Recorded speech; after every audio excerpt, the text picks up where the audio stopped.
జై శ్రీరామ్. 2025 ఢిల్లీ ఎలక్షన్స్లో బీజేపీ గెలుస్తుందని చెప్పడం జరిగింది. అది ఫిబ్రవరి 8వ తారీఖున అది ప్రూవన్ అయింది. ఆ వీడియో లింక్ అనేది డిస్క్రిప్షన్లో ఇవ్వడం జరుగుతోంది.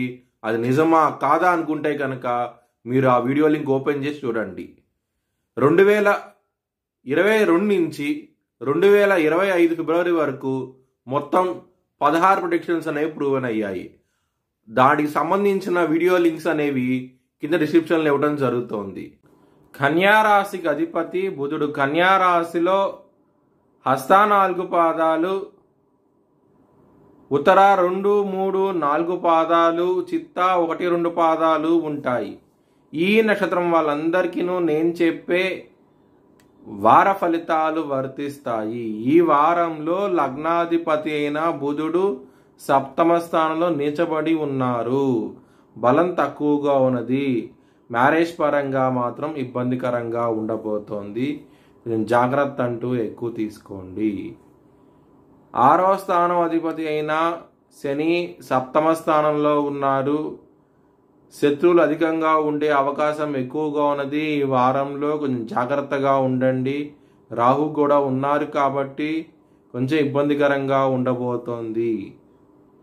బిజినెస్ పరంగా మాత్రం పెట్టుబడిని తగ్గించి పెట్టుకోండి. బిజినెస్లో శత్రువులు అనేవాళ్ళు ఎక్కువగా ఉంటారు.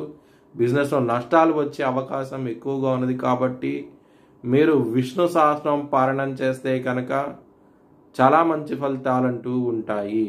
2వ స్థానం అధిపతి అయిన శుక్రుడు రాహుతోనూ, శనితోనూ, సూర్యుడితోనూ, బుధుడితో కలిసి ఉన్నారు.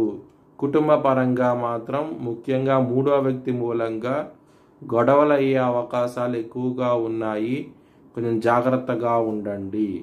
అష్టమాధిపతి అయిన కుజుడు నీచబడి ఉండటం మూలంగా హెల్త్ పరంగా ఇబ్బందికరంగా ఉండబోతోంది. బీపీకి సంబంధించిన విషయాల్లో ఇబ్బందికరమైన వాతావరణం అంటూ ఉండబోతోంది. కొలెస్ట్రాల్, హార్ట్కి సంబంధించిన విషయాల్లో ఇబ్బందులుగా ఉంటాయి. దానికోసమై మీరు హనుమాన్ చాలీసా పారాయణం చేస్తే కనుక చాలా చాలా మంచి ఫలితాలంటూ ఉంటాయి. జాబ్ చేంజ్ అవ్వకండి. ఈ వారంలో ఇబ్బంది పడే అవకాశం ఎక్కువగా ఉన్నది.